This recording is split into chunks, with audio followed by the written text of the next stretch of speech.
Hello friend, welcome back to Study Wire YouTube channel. और ये practice set number 12वां है जो कि मैथ्स का है। और ये प्रैक्टिस सेट है MP TET, C TET, REET, other जितने भी एग्ज़ाम होते हैं, जितने भी टेट होते हैं हर राज्य के, उनमें सारी जगह आप इसे इस्तेमाल कर सकते हैं। ठीक है, मतलब इसमें total number of question 30 question है।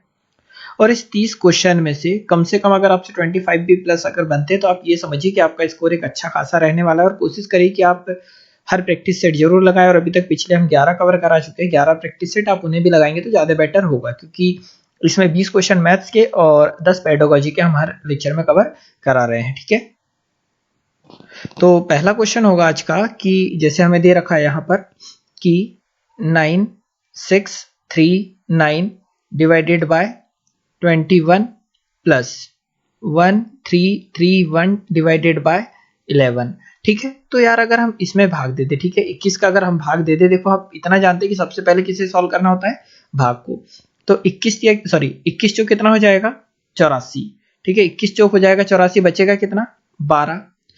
फिर 21 का पढ़ेंगे तो 21 पंचे कितना हो जाएगा, 105। ठीक है, 21 पंचे 105 हो जाएगा, बचेगा कितना, 18। तो यहाँ अगर 18 बचेगा तो 189 हो जाएगा। तो 21 में कितना हो जाएगा, 189। अभी प्लस का सिंबल है तो प्लस का कहने का मतलब हमने यहाँ 9639 में 21 का भाग दिया तो आया कितना, 459। वैसे यहाँ 11 का जब भाग देंगे तो कितने बार जाएगा, 121 बार जाएगा, आप इतना जानते होंगे। अब यहाँ बीच में प्लस है तो इन दोनों को जोड़ दो, 9 और 1 10, 10 का शून्य बचेगा कितना, 1। 5 और 1 6, 6 और 2 कितना, 8, 4 और 1 कितना हो जाएगा, 5। मतलब फाइनली आंसर कितना आएगा, 580। ठीक है, सिंप्लीफिकेशन का क्वेश्चन था, नॉर्मली आपसे भी सॉल्व हो जाएगा। अगला क्वेश्चन भी सिंप्लीफिकेशन का, जैसे कि आपको दे रखा है सरल करो। ठीक है, तो हम देखो यहाँ पर ये संख्या, ये दोनों संख्या का है प्लस की, तो इन दोनों को जोड़ देते हैं। 5 और 3 कितना हो जाएगा, 8। वैसे ही 2 और 8 कितना हो जाएगा, 10, 10 का शून्य बचेगा कितना, 1। 8 और 1 9, 9 और 6 कितना हो जाएगा, 15, 15 का 5 बचेगा कितना, 1। 9 और 1 10, 10 और 5 15, 15 का 5 बचेगा कितना, 1। 7 और 1 कितना हो जाएगा, 8। ये सारी की सारी संख्या तीनों के तीनों का की है, माइनस वाली है, और तीनों माइनस वाली है तो यहाँ माइनस आ जाएगा कितना हमारे पास, तो इन्हें भी जोड़ देते हैं। 2 और कितना हो जाएगा, 6 और 2 8। वैसे 5, 5 और 3 8, 8 और 5 कितना, 13, 13 का 3 बचेगा कितना, 1। 2 और 1 3, 3 और 5, 3 और 8 कितना हो जाएगा, 11। 11 में जब 3 आप जोड़ेंगे तो 14, 14 का 4 बचेगा कितना, 1। ठीक है, तो 3 और 1 4, 4 और 2 6, 6 और 8 कितना हो जाएगा, 14। मतलब जब माइनस वाली संख्या सभी को ऐड करा तो कितना आ गया, 14,438। और जब प्लस वाली दोनों संख्या को जोड़ा तो आ गया कितना, 85,508। जब घटाएंगे तो यार 8 में से 8 घटाओगे तो कितना बच रहा होगा हमारे पास, 0। वहीं पर 10 में से 3 घटाएंगे तो कितना बच रहा होगा, 7। यहाँ पर जब 4 में से 4 घटाएंगे तो कितना बच रहा होगा, 0। और 5 में से 4 घटाएंगे तो कितना, 1। और 8 में से जब आप 1 घटाओगे तो कितना बचेगा, 7। मतलब 71070 ये आपका आंसर हो जाएगा। मतलब ऑप्शन नंबर सी हो जाएगा राइट आंसर। अगला क्वेश्चन भी यार देखेंगे तो यहाँ पर संख्या 22 की घात कितना दे रखा है, हमें 23 का इकाई का अंक बताना है। तो यार देखो 22 की घात 23 दिया, इकाई का अंक बताना है, तो हम करते क्या है, मैंने एक, चाहो तो आप प्लेलिस्ट में चले जाओ, एक इकाई का अंक नामक चैप्टर बना रखा है, चाहो तो आप उसे देख सकते हैं। तो करते क्या है यार, देखो घात, यहाँ पर इकाई का अंक कितना है, आधार में इसे बोलते हैं आधार, जो 22 है वो हमारा आधार का काम कर रहा है। उसमें इकाई का अंक 2 है तो 2 लिखा, इकाई का अंक 2 लिखा। अब उसके बाद करते क्या, जो घात होती है, ठीक है, जो घात होती है इसमें हमेशा 4 का भाग देना होता है। तो 4 का भाग देंगे तो 4 पंचे 20, कितना शेष बच जाएगा, 3। तो जितना शेष बचता है उतनी घात लगा देते हैं। अब 2 की घात 3 करेंगे तो आएगा कितना, 8। तो हम फाइनली ये बोल सकते हैं कि इकाई का अंक कितना आएगा, 8 आएगा। करते क्या है, तो यार देखो नॉर्मल प्रोसेस है, इकाई का अंक जो होता है 2, तो 2 लिखा आधार में, घात थी 23, तो 23 में डायरेक्ट 4 का भाग देना है, और 4 का भाग देने पर जितना शेष बचेगा उतनी घात लगा देना है इस 2 की, जो आएगा फाइनली इकाई का अंक वही होगा आंसर। मतलब 8 आया, तो इकाई का अंक क्या आएगा, जब 22 की घात 23 करोगे तो 8। देखो यार अगला क्वेश्चन दे रखा है कि 48 को किस संख्या से गुणा करने पर, ठीक है, किसी होगा, ठीक है, 48 को किसी संख्या से गुणा करने पर प्राप्त गुणनफल। तो यार देखो 48 को किसी संख्या से गुणा करने पर बोला, तो हमको नहीं पता है तो हम x से गुणा कर दो, तो गुणनफल 73 और 240 के गुणनफल के बराबर होता है। मतलब 173 गुणा कितना, 240 के गुणनफल के क्या होता है, बराबर प्राप्त होता है, ऐसा हमसे बोल रहा है। तो हमने क्या करा, एक 48 को किसी संख्या से गुणा करने पर मतलब x से गुणा करा, इनका जो गुणनफल है वो 173 गुणित 240 के बराबर प्राप्त होगा, ऐसा कुछ बोल रहे हैं। अब जब काटेंगे तो 24 एकम 24, 24 दूनी कितना हो जाएगा 48, 2 एकम 2 और 2 से काटेंगे तो कितना आ जाएगा 5। x बराबर से यहाँ बचा हमारे पास 173 गुणित कितना 5। जब 5 का गुणा करेंगे तो 5 दिया 15 का 5 बचेगा 1, 15 35 और 1 36 का 6 बचेगा 3, 5 एकम 5 और 3 8, मतलब फाइनली x की वैल्यू कितनी आ जाएगी 865। ठीक है, मतलब ऑप्शन नंबर सी हो जाएगा राइट आंसर। मतलब अननोन जिस नंबर से हम गुणा कर रहे होंगे वो कितनी होगी 865। देखो यार अगला क्वेश्चन दे रखा है कि 4 रुपए को, स्पेशली 4 रुपए को निम्न में से कौन से सिक्के के द्वारा निरूपित किया जा सकता है। ठीक है, तो टोटल 4 रुपए है। देखो 50 पैसे के 2 सिक्के रहेंगे, तो 50 पैसे के 2 सिक्के रहेंगे तो कितने रुपए बनेगा 1 रुपए बनेगा। ठीक है, आप इतना जानते हैं 50 पैसे के अगर 2 सिक्के रहेंगे तो 1 रुपए बनेगा, और 1 रुपए के 2 सिक्के रहेंगे तो कितने रुपए बनेंगे 2, तो 2 और 1 कितने रुपए हो रहे होंगे 3, परंतु हमें चाहिए कितना 4 रुपए, मतलब ये आंसर नहीं हो सकता। वहीं पर देखेंगे तो 1 रुपए के 2 सिक्के तो कितने रुपए बन जाएगा 2 रुपए, 25 पैसे के 4 सिक्के तो 25 पैसे का 4 सिक्के से कितने रुपए बनेगा 1, और 50 पैसे के 2 सिक्के से कितने रुपए बन जाएगा 1, फाइनली 1 2 और 2 कितना हो जाएगा 4 रुपए। तो हमें टोटल 4 रुपए लाना है, तो 4 रुपए ऑप्शन नंबर सेकंड हो जाएगा हमारा क्या राइट आंसर। अगला देखते हैं। देखो यार अगला क्वेश्चन दिया है कि 29/18, ठीक है 29/18, 12/18, 15/18 और 16/18। ठीक है, मतलब देखो 29, 12, 15, 16।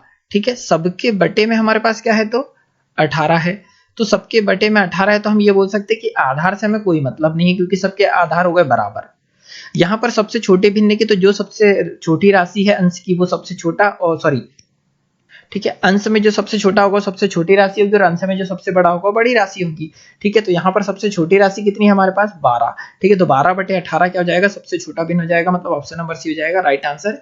आपने सम भिन्न के बारे में पढ़ रखा होगा। ठीक है, ऐसे सारे भिन्न जिनके हर समान हो वह सम भिन्न कहलाते हैं, और सम भिन्न में जिसका अंश सबसे छोटा होता है वो सबसे छोटा भिन्न, और जिसका अंश सबसे बड़ा होता है वो सबसे बड़ा भिन्न होता है। अगला क्वेश्चन हमें दे रखा है यार कि 0.212121, मतलब देखो 0.212121 और आगे तक के निम्न को किसके बराबर लिख सकते हैं। तो यार मैंने भिन्न का एक चैप्टर पढ़ा रखा है, आप चाहो तो जरूर देख सकते हैं। तो देखो ये बार बार आ रहा है, तो हम ये बोल सकते हैं कि 21 पे बार लगेगा, और 21 पे बार लगेगा। तो मैंने जब बार हटाना सिखाया है, तो जिन लोगों ने अगर मैथ्स का भिन्न वाला चैप्टर नहीं देखा है तो आप चाहो तो उसे देख सकते हैं, उनमें आप इस प्रकार के क्वेश्चनों को सेकंड में सॉल्व कर लोगे। तो देखो 21 बटे, जब 2 अंकों पे बार है तो बटे में कितने 2 9 लग जाएंगे, 3 से काटोगे तो 3 7 21 और 33 या 99, फाइनली आंसर कितना जाएगा 7/33, मतलब ऑप्शन नंबर डी हो जाएगा राइट आंसर। देखो अगला क्वेश्चन दिया है कि वह संख्या जिसमें 3, 5 और 6 का भाग देने पर हमेशा 2 शेष रहेगा। देखो 2 शेष बचता है, 3 से भाग देंगे तो देखो यार 3 से जब 24 को भाग दोगे तो पूरा पूरा भाग चला जाएगा, मतलब ये आंसर नहीं हो सकता। जब 3 से इसको भाग दोगे तो कितना शेष बचेगा, 3 से जब भाग देंगे तो बचेगा 1 शेष, मतलब ये भी आंसर नहीं हो सकता। हमें शेष कितना बोल रहा है उसने 2 शेष बचेगा। अगर 32 को 3 से भाग दोगे तो कितना शेष बच रहा है 2। ठीक है, वैसे ही 32 को 5 से भाग दोगे तो भी कितना शेष बचेगा 2, और 32 को 6 से भाग दोगे तो भी कितना शेष बचेगा 2, मतलब फाइनली आंसर क्या होगा सी। उसने वही बोला है कि वह संख्या जिसे 3, 5 और 6 से भाग देने पर प्रत्येक हमेशा कितना शेष बचता है 2, तो आंसर नंबर सी हो जाएगा राइट आंसर। देखो यार अगला क्वेश्चन दे रखा है कि यदि एक संख्या 5 से अधिक और 9 से कम है, 5 से अधिक है मतलब 5, 6, 7, 8, 9, और 7 से अधिक और 11 से कम है, 7 से अधिक है मतलब 7, 8, 9, 10 और 11 से कम है। तो यहां पर देखो यार कि उसने क्या बोला है कि 5 से अधिक मतलब 5 हो नहीं सकता, 9 से कम मतलब 9 हो नहीं सकता, और अगली कंडीशन में बोला 7 से अधिक मतलब 7 हो नहीं सकता, और 11 से कम मतलब 11। अब देखो इन दोनों, ये पहली कंडीशन और सेकंड कंडीशन में कॉमन क्या आ रहा है 8, मतलब ऑप्शन नंबर डी हो जाएगा राइट आंसर। और मैं इस प्रकार से प्रैक्टिस सेट सॉल्व करा रहा हूं यार कि ज्यादा लेंथ लंबी ना हो, और आप हर क्वेश्चन को वीडियो पॉज करके खुद से एक बार जरूर सॉल्व करें। ठीक है, देखो यार अगला क्वेश्चन दे रखा है कि 11 परिणामों का औसत कितना है 20, तो टोटल कितने परिणाम है 11, 11 परिणाम का औसत हो गया 20। यदि प्रथम 6 परिणामों का औसत 22 है, ठीक है प्रथम 6 परिणामों का औसत कितना हो गया 22, और अंतिम 6 परिणामों का औसत कितना है 25 है। तो देखो यार प्रथम 6 परिणामों का औसत, तो 6 गुणित कितना 22 कर लेंगे तो हम 22 छंग कितना हो जाएगा 32 और लास्ट के 6 परिणाम, ठीक है, 6 परिणामों का औसत कितना है 25, ठीक है। तो हम अगर यहाँ करेंगे तो 25 छंग कितना हो जाएगा 150। अगर हम इन दोनों को जोड़ दिए, प्रथम 6 परिणामों का औसत टोटल कितना हो गया 132, अंतिम 6 परिणामों का टोटल कितना हो गया 150। अगर हम इसे जोड़ दे तो 2 8 और कितना आ जाएगा 2 282 आ जाएगा। परंतु देखोगे तो 6 और 6 कितने परिणाम जोड़ दिया आपने 12।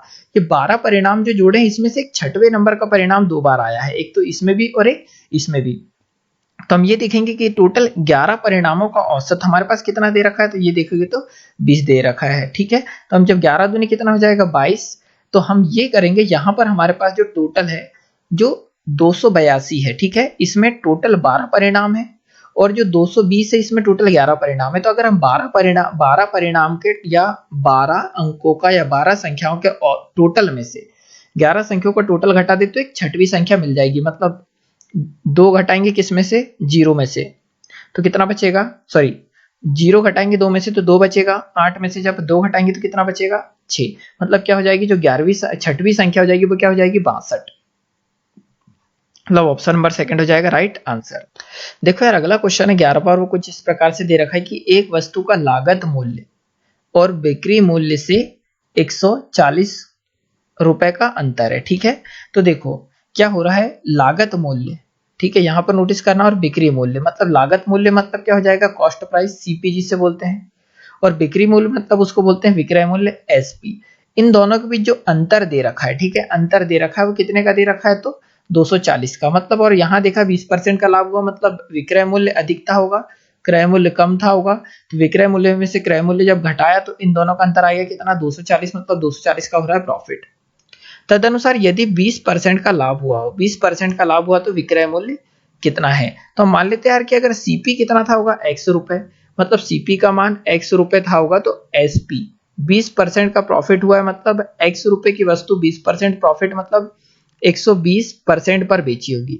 तो एसपी को अगर हम सॉल्व करेंगे तो कितना आ जाएगा 6x/5 जाएगा जब परसेंट हटा के सॉल्व करोगे तो एसपी की जगह फाइनली कितना आ जाएगा 6x बटे में कितना 5 बराबर से कितना 240। और आगे सॉल्व करेंगे तो 6x माइनस 5x बराबर से 240 गुणा कितना आ जाएगा 5। और आगे सॉल्व करेंगे तो 6x में से 5x घटाओगे तो x बराबर से, तो 24 पंचे कितना हो जाएगा 140, ठीक है, 24 पंचे 140 और डबल जीरो, तो मतलब x का मान कितना आ जाएगा 1400। तो ऑप्शन नंबर सेकंड हो जाएगा राइट आंसर। उसने बोला है कि इसका सॉरी विक्रय मूल्य कितना है, विक्रय मूल्य पूछा है तो x का मान 140 है, ठीक है, ये आंसर नहीं होगा। तो विक्रय मूल्य हमारे पास एसपी कितना है भाई, तो ये है 6/5 और x का मान आया हमारे पास 1400। 5 से काटेंगे तो 5 एकम 5 और 5 से जब काटेंगे तो यार 5 दूनी 10 और बचा 15 40 और एक जीरो। और आगे सॉल्व करेंगे तो एसपी बराबर से 6 का गुणा करेंगे तो 6 शून्य शून्य 6 8 48 का 8 बचेगा 4 और 6 दूनी 12 और 4 कितना हो जाएगा 16, मतलब 1680 हो जाएगा विक्रय मूल्य, ठीक है, जो कि यहाँ ऑप्शन में है नहीं, बाकी आंसर इसका यही होगा कितना 1680। देखो यार अगला क्वेश्चन कुछ इस प्रकार है कि एक दुकानदार ने एक वस्तु का 3/4 भाग 20% लाभ पर बेचा। तो देखो 3/4 भाग का क्या मतलब हो गया, हमारे पास टोटल भाग कितना है 4, बेचा कितना 3। तो देखो टोटल भाग अगर 4 है तो मैं ये मान सकता हूं कि अगर वस्तु का सीपी अगर एक भाग का आपको भिन्न अगर पढ़ा होगा तो ये चीज समझ में आएगी, अदरवाइज आपको थोड़ी प्रॉब्लम हो सकती है। तो मैं अगर एक भाग की बात करूं तो एक भाग अगर 100 रुपए का था होगा तो टोटल कितने भाग है हमारे पास 4, तो 4 भाग का सीपी कितना हो जाएगा 400।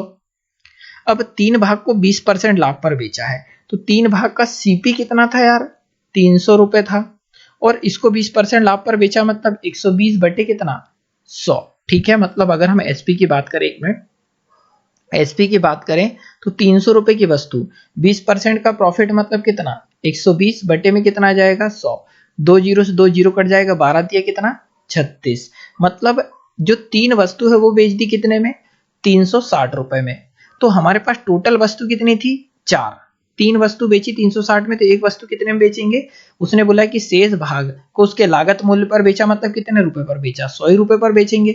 तो टोटल हमारे पास 400 की वस्तु थी और बिक कितने में गई तो हम ये बोल सकते हैं कि 460 रुपए में बिक गई टोटल। अब यहाँ पर उसने बोला कि पूरे सौदे में वास्तविक लाभ कितना है। तो देखो यार 400 की वस्तु है और बिक कितने में गई है 460 में, तो फाइनली 60 रुपए का प्रॉफिट हो रहा है किस पे 400 पे, और परसेंटेज निकालेंगे तो गुणा 100, 2 जीरो से 2 जीरो कट जाएगा, 4 से काटेंगे तो कितना आ जाएगा 15%, मतलब ऑप्शन नंबर सेकंड हो जाएगा राइट आंसर। देखो यार अगला क्वेश्चन कुछ इस प्रकार से दे रखा है कि 2665 रुपए की धनराशि दो भागों में उधार आएगा, ठीक है, यहाँ आएगा उधार, उधार दी गई। प्रथम भाग को 3% वार्षिक दर से 8 वर्ष के लिए और दूसरे भाग को 5% वार्षिक दर से 3 वर्ष के लिए दी गई। तो देखो पहले भाग को क्या रेट से दिया गया हमें, तो 3% के रेट से कितने 8 वर्षों के लिए, और जो दूसरा भाग है उसे कितने 5% के रेट से 3 वर्ष के लिए उधार दी गई। यदि साधारण ब्याज दोनों राशियां एक समान है, ठीक है, मतलब इससे जो साधारण ब्याज मिलेगा इससे भी वही साधारण ब्याज मिलेगा। और साधारण ब्याज मतलब होता क्या है, तो देखो ऐसा ही बराबर से क्या होता है PRT/100, मतलब मूलधन गुणे दर गुणे समय। तो मूलधन हमने पहला भाग, दर हमारी 3% और टाइम कितना 8 वर्ष। अब देखो यहाँ पर ये दोनों उसने बोला ये भी ब्याज हो जाएगा, ये भी ब्याज हो जाएगा, ये पहला भाग ये दूसरा भाग, ये दोनों आपस में उसने बोला है बराबर है, तो परसेंट से परसेंट कट जाएगा और यहाँ पर 3 से 3 कट जाएगा। तो हम ये बोल सकते हैं कि पहला भाग बटे दूसरा भाग बराबर से, तो यहाँ पर कितना है हमारे पास अभी 5 और ये 8 का पक्षांतर करेंगे तो बटे में जाएगा, मतलब पहला भाग था 5 दूसरा भाग था 8। तो उसने बोला कि द्वितीय भाग की राशि कितनी होगी।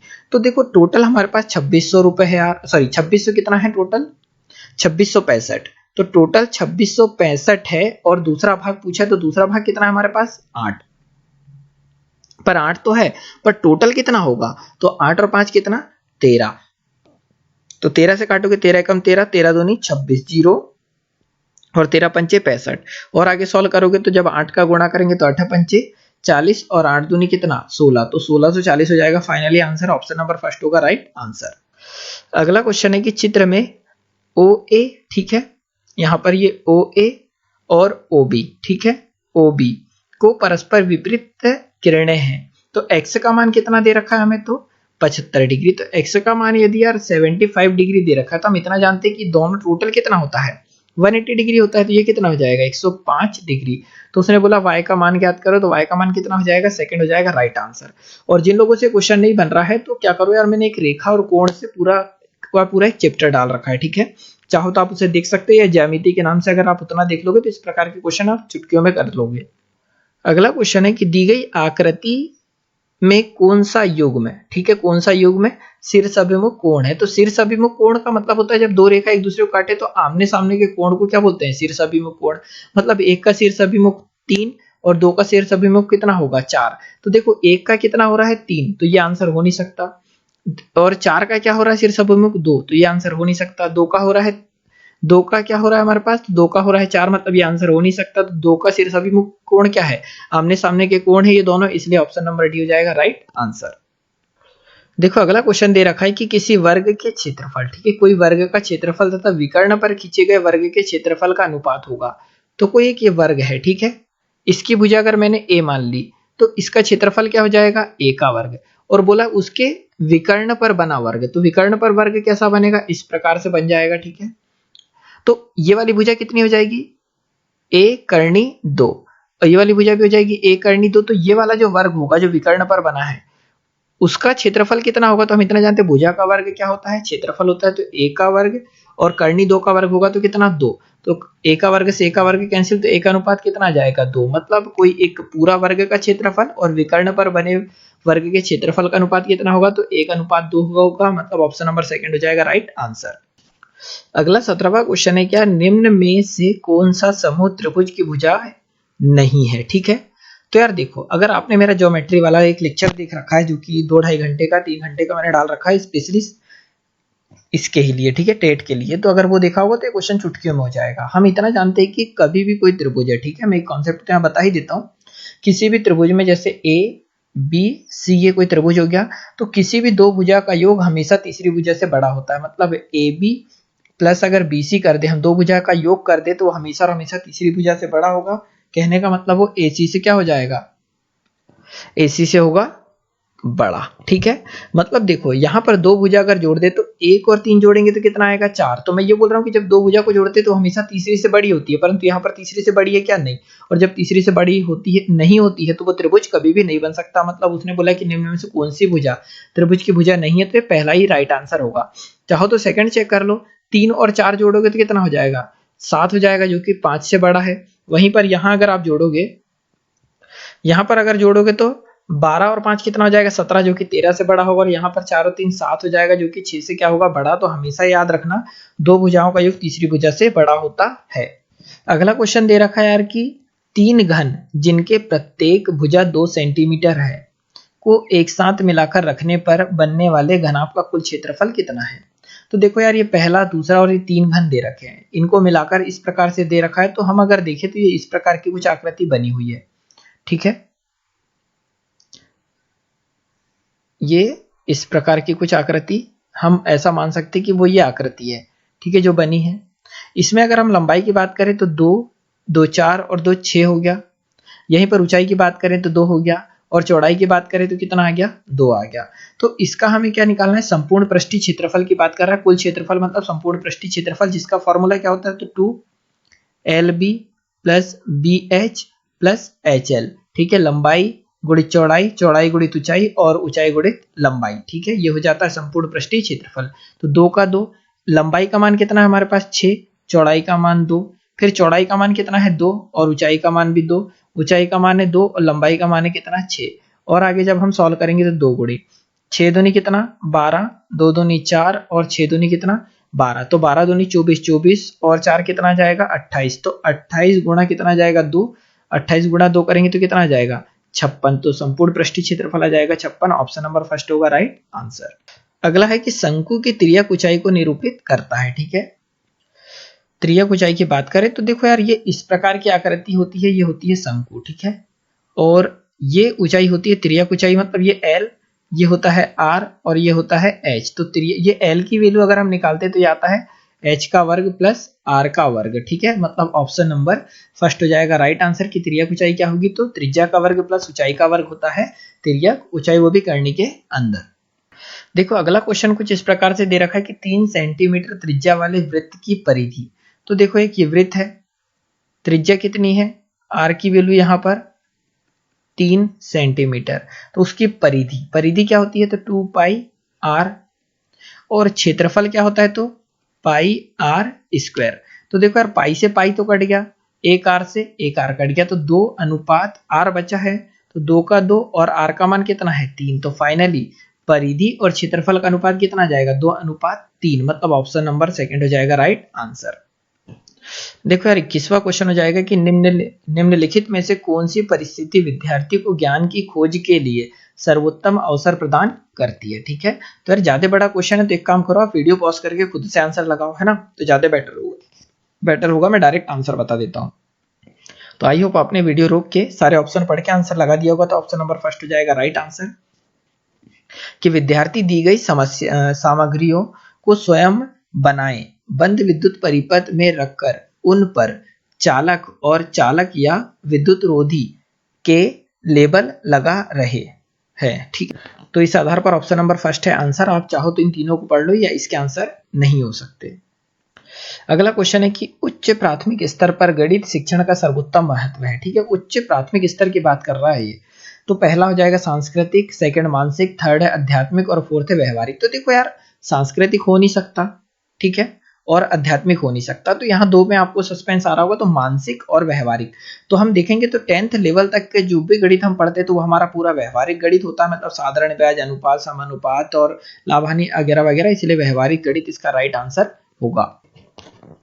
अगला क्वेश्चन है 23वां, कि यदि आपकी कक्षा में कोई छात्र गणित विषय में कई बार अनुत्तीर्ण होता है तो छात्र गणित के किस क्षेत्र में कमजोर है, यह जानने के लिए आप क्या करेंगे? तो पहला ऑप्शन है उपचारात्मक कार्य, सेकंड है निदानात्मक कार्य, थर्ड है मौखिक कार्य, और फोर्थ है लिखित कार्य। ठीक है, तो ऑप्शन नंबर सेकंड हो जाएगा इसका राइट आंसर, निदानात्मक कार्य करेंगे।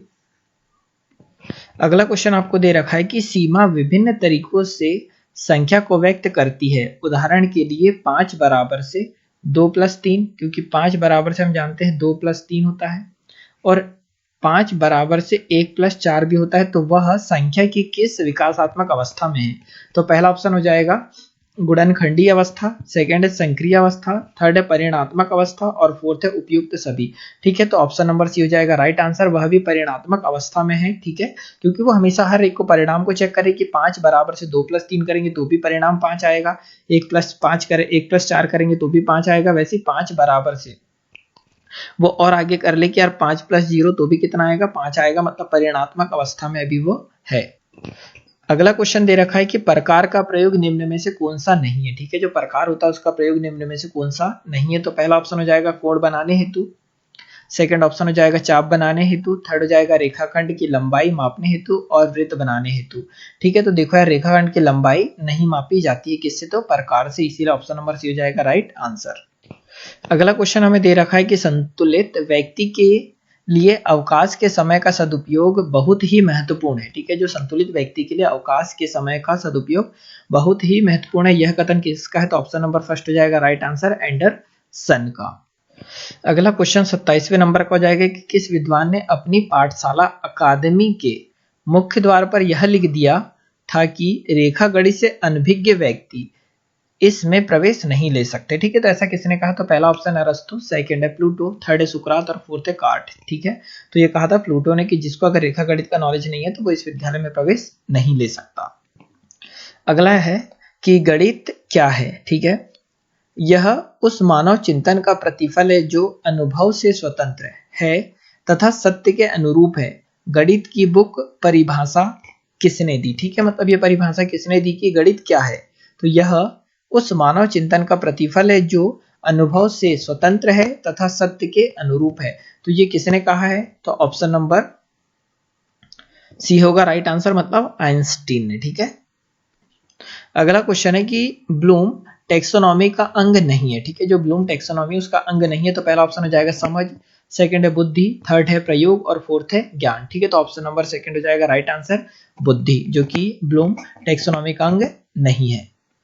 अगला क्वेश्चन हमें दे रखा है कि अनुप्रयोग संबंधित प्राप्य उद्देश्य की प्राप्ति होती है। ठीक है, जो अनुप्रयोग संबंधित प्राप्य उद्देश्य की प्राप्ति होती है जब छात्र, तो पहला ऑप्शन हो जाएगा संबंधित प्रत्ययों से भिन्नता बताता है, सेकंड है गणितीय अवधारणा की व्याख्या कर सकता है, थर्ड है समस्या हल करने की उपयुक्त विधि चुनता है और फोर्थ है उपयुक्त सभी। ठीक है, तो ऑप्शन नंबर सी हो जाएगा राइट आंसर, समस्या हल करने की उपयुक्त विधि चुनता है। जब अनुप्रयोग संबंधित प्राप्य उद्देश्य की प्राप्ति होती है तब छात्र क्या करता है, तो समस्या हल करने की उपयुक्त विधि चुनता है। तो यार इस लेक्चर में तो इतना ही, अगले लेक्चर में फिर मुलाकात होगी, जब तक के लिए जय हिंद जय भारत।